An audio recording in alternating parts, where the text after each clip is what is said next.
This gentleman was taking issue with it. I think the point was made earlier to say that, you know, I was accused of not getting the point. But the point I was making with you is when my colleague to my right here says that this problem is made by the Home Secretary.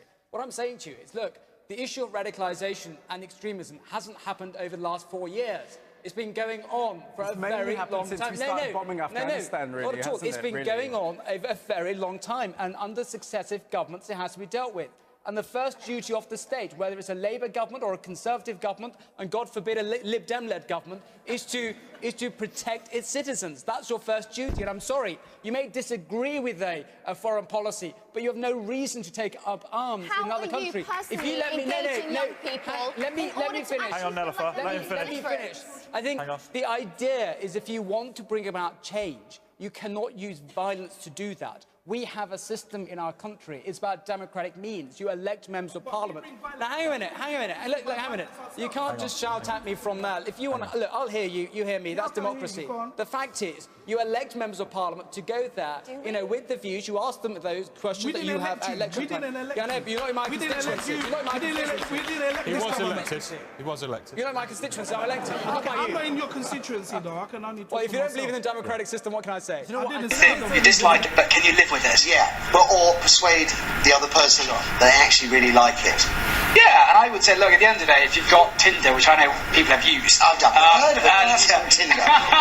From what I hear, from what people have used, is you flick through. You know exactly what I'm talking about. No, I don't. I want to say a word about the terminology we use to describe this evil death cult. Having carefully considered the strong representations made to me by the Honourable Member for Gillingham and Rainham, having listened to many members of Parliament across the House, I feel it's time to join our key ally France, the Arab League and other members of the international community in using as frequently as possible the terminology Daesh rather than ISIL. Let me give way to the Honourable Member for Gillingham and Rainham. Well, Mr Prime Minister, can I first of all thank you for that change in terminology and all members of Parliament across the House for their support in this.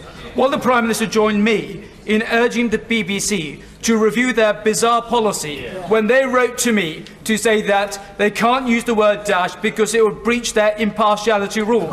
We are at war with terrorists, Prime Minister. We have to defeat their ideology, their appeal. We have to be united in that. Will he join me now in urging the BBC to review their bizarre policy? Well, I agree with my honourable friend, and I've already... completely separate to Parliament. For me, certainly, I think, look, we've got Parliament. It's iconic. It's part of our history. It's part of our culture. It's part of our heritage. And I think what we've got to do is ensure that, you know, we do everything we can to maintain that. But if it needs to be, you know, repaired and we need to reallocate elsewhere, the point that was made earlier about the civil service, the costing, moving MPs, I would say, you know, the Queen Elizabeth Hall across the road would be the ideal way to make sure we don't have too much disruption. We've got a new Prime Minister, and the new Prime Minister is able and I think should put her own vision forward. And she feels that grammar schools provide people a chance to achieve their true potential. I went to a high school which closed, to a grammar school, a girls' grammar school, sixth form. I was the only boy. I heard. You were the only boy? Class of 13 girls. Equality fast, I love that. Tell us how many. Well, in my class, there was like 13 girls in my history and politics class. Well, I think what we have to say is, if we look at the reports, I recently hosted General Sharif in Parliament on giving a lecture on Pakistan's perspective on fighting terrorism. There's been a 70% reduction in terrorist attacks in Pakistan, but what you have to take into account with Pakistan, it is a frontline state on the war on terror, where over 40,000 civilians have lost their lives and the military personnel. Fighting terrorism is not an easy task. Whether it's in Brussels, whether it's in Paris, whether it's Pakistan or Ankara, you have individuals who are relentless in wanting to kill innocent human beings. The government in Pakistan, the military, have to stand together to ensure that those evil entities are brought to account. But what I would say, the challenges in Pakistan are immense, like anywhere in the world, in fighting extremism. They have to address the issue of curriculums in schools to ensure it's more moderate. They have to deal with private television channels, which some promote extremism. And recently we saw the incident where the terrorist convicted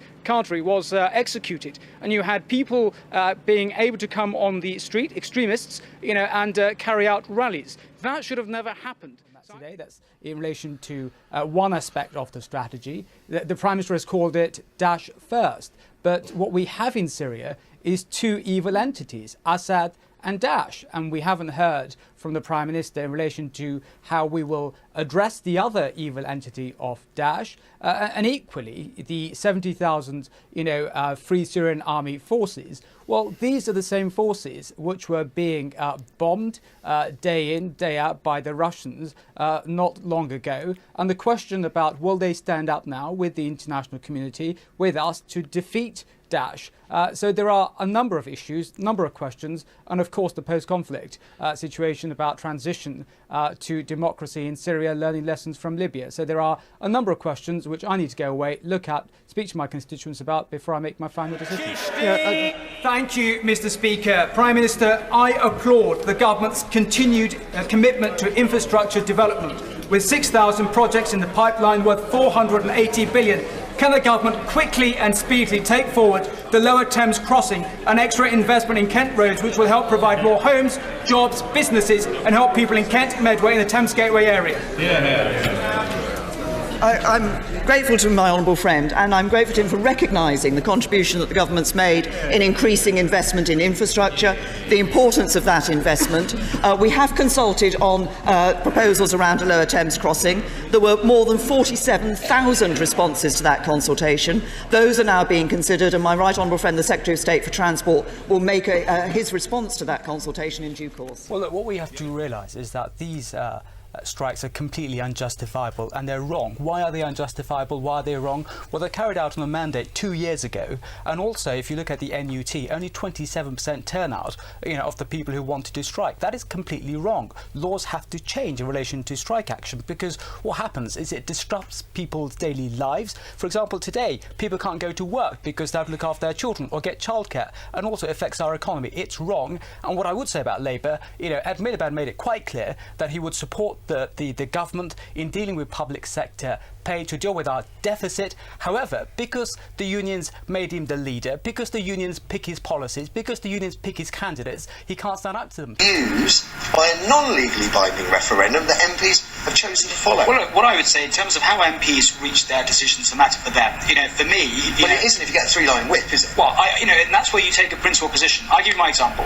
When the Prime Minister came back from Europe, he then got his office to ring up members of Parliament and say, come and see the Prime Minister, and come with us, and freebies are offered, and to smooth your way forward. I then said to the Prime Minister's office, I will come and see the Prime Minister. Of course I will. I was a parliamentary private secretary to the Attorney General, and I said, look, but I'll speak to the Prime Minister after I've done my public meetings in my constituency. Right. So I then wrote to the Prime Minister. Just to be clear, this is David Cameron when he came back. David Cameron, when he came back.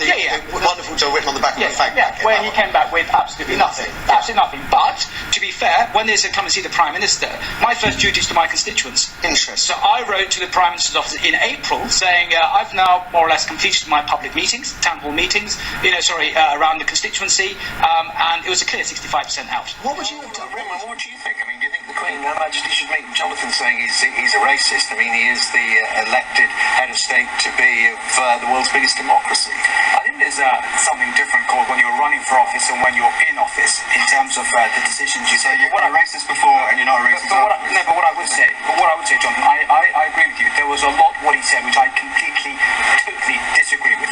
For example, saying he would ban all Muslims from entering the United States. Does that mean I would not be able to go to the United States? And I would say the words of the most powerful person in the world are important, and I tell you why I say that.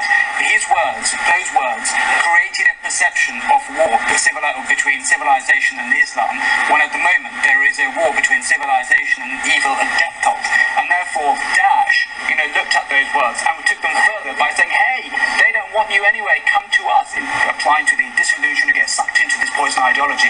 His words, which he said before, were completely unacceptable. Okay, but we have to deal with reality. He's now the President. Well, what I want the Foreign Secretary to say, publicly and openly, to say the actions taken place by the President of the United States by executing the order which he did, banning people from certain countries with a Muslim background coming into the United States, is completely discriminatory, and it stands against our British values of tolerance, respect and freedom.